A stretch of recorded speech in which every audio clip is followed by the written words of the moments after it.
Hello students, exam time आते ही stress, tension और panic शुरू हो जाता है ना। कितने ही स्टूडेंट्स और बच्चे मुझसे कहते हैं कि मैम मैं पढ़ता तो हूँ लेकिन मेरे मार्क्स अच्छे नहीं आ पाते हैं, तो मैं क्या करूँ।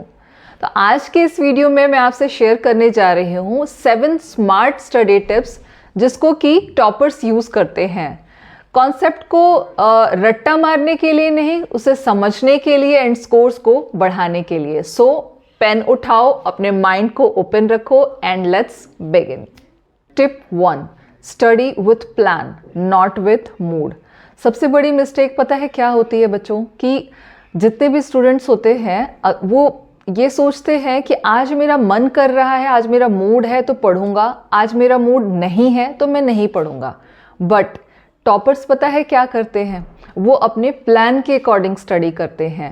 आप हर दिन का, एवरी डे का आप छोटा छोटा अपना प्लान बनाइए कि आज मुझे कौन सा सब्जेक्ट कंप्लीट करना है, मुझे कौन सा टॉपिक कंप्लीट करना है, या फिर मैं कितने टाइम तक पढ़ूंगा। आप डेली के 2, 3, 4 टॉपिक्स भी निकाल के कंसिस्टेंट बेसिस पे पढ़ते हैं तो इनफ है आपके लिए। और फॉर एग्ज़ाम्पल एक गलत अप्रोच क्या होती है, बच्चे जब पढ़ने बैठते हैं, प्लान करते हैं तो ये सोचते हैं कि आज पूरा का पूरा साइंस ही मैं कंप्लीट कर दूंगा। बट ये अप्रोच यहाँ पे गलत हो जाती है बच्चों। आपने करना क्या है कि फॉर एग्ज़ाम्पल आपने अगर डिसाइड किया है कि आज मैंने साइंस पढ़ना है, तो प्रॉपर प्लान करो कि साइंस के लाइट चैप्टर का, फॉर एग्ज़ाम्पल लाइट चैप्टर का मैं 2 या 3 टॉपिक कवर करूँगा। याद रखना बच्चों, failing to plan is planning to fail. Tip 2, pomodoro technique 25 minutes rule. पता है लंबा बैठना स्मार्ट स्टडी नहीं होता। स्मार्ट स्टडी होता है फोकस्ड होकर के स्टडी करना। तो आप इसके लिए पोमोडोरो टेक्निक का यूज़ कर सकते हो, जिसमें आप 25 मिनट्स फुल्ली फोकस के साथ स्टडी कीजिए एंड उसके बाद आप 5 मिनट्स का रेस्ट ले सकते हो। इसको आप रिपीट कर सकते हो 2 to 3 टाइम्स। बट बच्चों जब भी आप 5 मिनट्स का ब्रेक लेते हैं इसके बीच में, आपने ये ध्यान रखना है कि आपने फ़ोन का यूज़ बिल्कुल भी नहीं करना है। आप यहाँ पर डीप ब्रीथ कर सकते हो, आप वाटर ले सकते हो, या आप अपने बॉडी को स्ट्रेच कर सकते हो। पता है जब हम इस टेक्निक को यूज़ करते हैं तो हमारे ब्रेन को ऐसा लगता है कि बस 25 मिनट्स और पढ़ना है मुझे, और पता है इसके साथ हमारा फोकस भी बढ़ जाता है। Tip 3, active study not passive reading. सिर्फ बुक पढ़ना इज पैसिव रीडिंग, और पैसिव स्टडी से मार्क्स नहीं बढ़ते।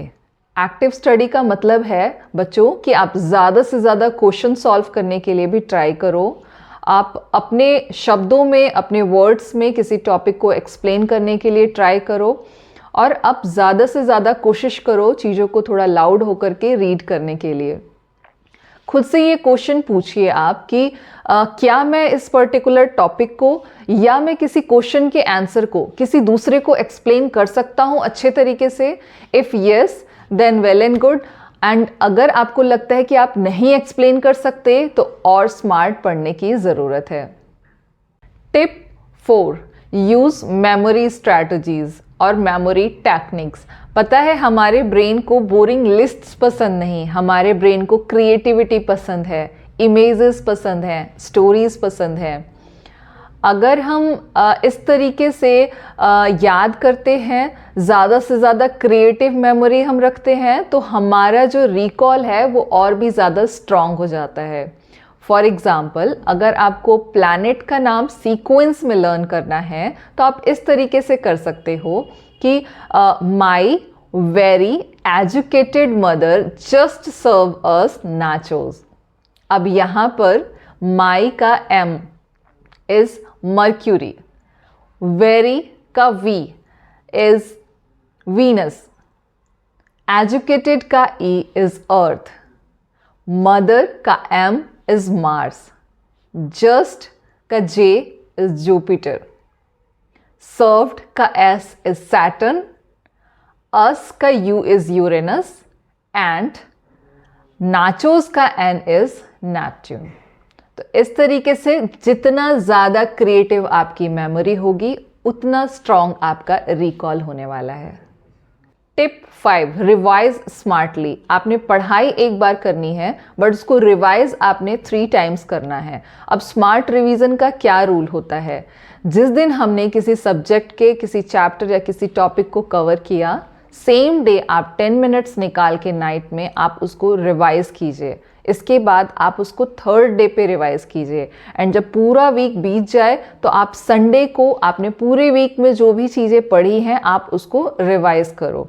याद रखो, आपने शॉर्ट नोट्स बनाते जाना है। उसमें आप कीवर्ड्स ऐड कर सकते हो, टॉपिक से रिलेटेड कोई डायग्राम लगा सकते हो, या फिर मैथ्स है तो उसमें आप फॉर्मूलाज भी राइट कर सकते हो। बच्चों याद ये रखना है कि जब भी आप रिवाइज करते हो सेम चैप्टर को बार बार रीड नहीं करना है। आप जब रीड करते हो स्टार्टिंग में 2-3 टाइम्स आप रीड करो, आप अंडरलाइन करो। एंड जब आप रिवाइज करते हो तो अंडरलाइन कीवर्ड्स, अंडरलाइन जो डेफिनेशंस है आपने उसको सिर्फ पढ़ना है, पूरी बुक नहीं पढ़नी है। वो आपका टाइम भी जाएगा उसमें, और साथ ही साथ पूरा बुक आप बार बार नहीं कर सकते हो। आपने नोट्स बनाने बहुत ज़रूरी हैं। नोट्स बनाइए और उन नोट्स को आप रिवाइज करिए, ठीक है। Tip 6, practice with time pressure. पता है एग्ज़ाम में एक्चुअल प्रॉब्लम ये नहीं होती कि आपको कोई कॉन्सेप्ट आता नहीं है। प्रॉब्लम ये हो जाती है कि टाइम मैनेजमेंट हमारा सही नहीं होता है। इसके लिए आप घर पर जब भी आप प्रैक्टिस करते हो टाइमर लगा करके प्रैक्टिस करो। प्रीवियस ईयर्स के जो क्वेश्चन पेपर हैं आप उनके क्वेश्चंस को लगाओ और आप सैम्पल पेपर्स को सॉल्व करो। और जब आप इन क्वेश्चन पेपर को, सैम्पल पेपर को प्रैक्टिस कर रहे हो, आप खुद में ऐसा फील करो टाइमर लगाने के बाद कि मैं एग्जामिनेशन हॉल में बैठा हूँ। जब आप इस तरीके से प्रैक्टिस करते हो ना फ्रेंड्स, तो आपका जो कॉन्फिडेंस है वो ऑटोमेटिकली इंक्रीज होता है। Tip 7, mind plus body care is equal to better marks. ये सबसे इम्पॉर्टेंट टिप है।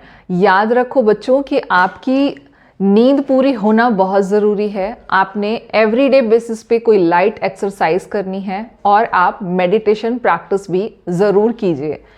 हमें ध्यान देना है कि थका हुआ brain is equal to zero focus and fresh brain is equal to better performance और स्मार्ट परफॉर्मेंस। अच्छा, जो भी बच्चे मेरे इस वीडियो को देख रहे हैं इस बात को ज़रूर ध्यान से सुनिएगा कि हमारे मार्क्स हमें डिफाइन नहीं करते, हम सभी अपने मेहनत से ग्रो करते हैं।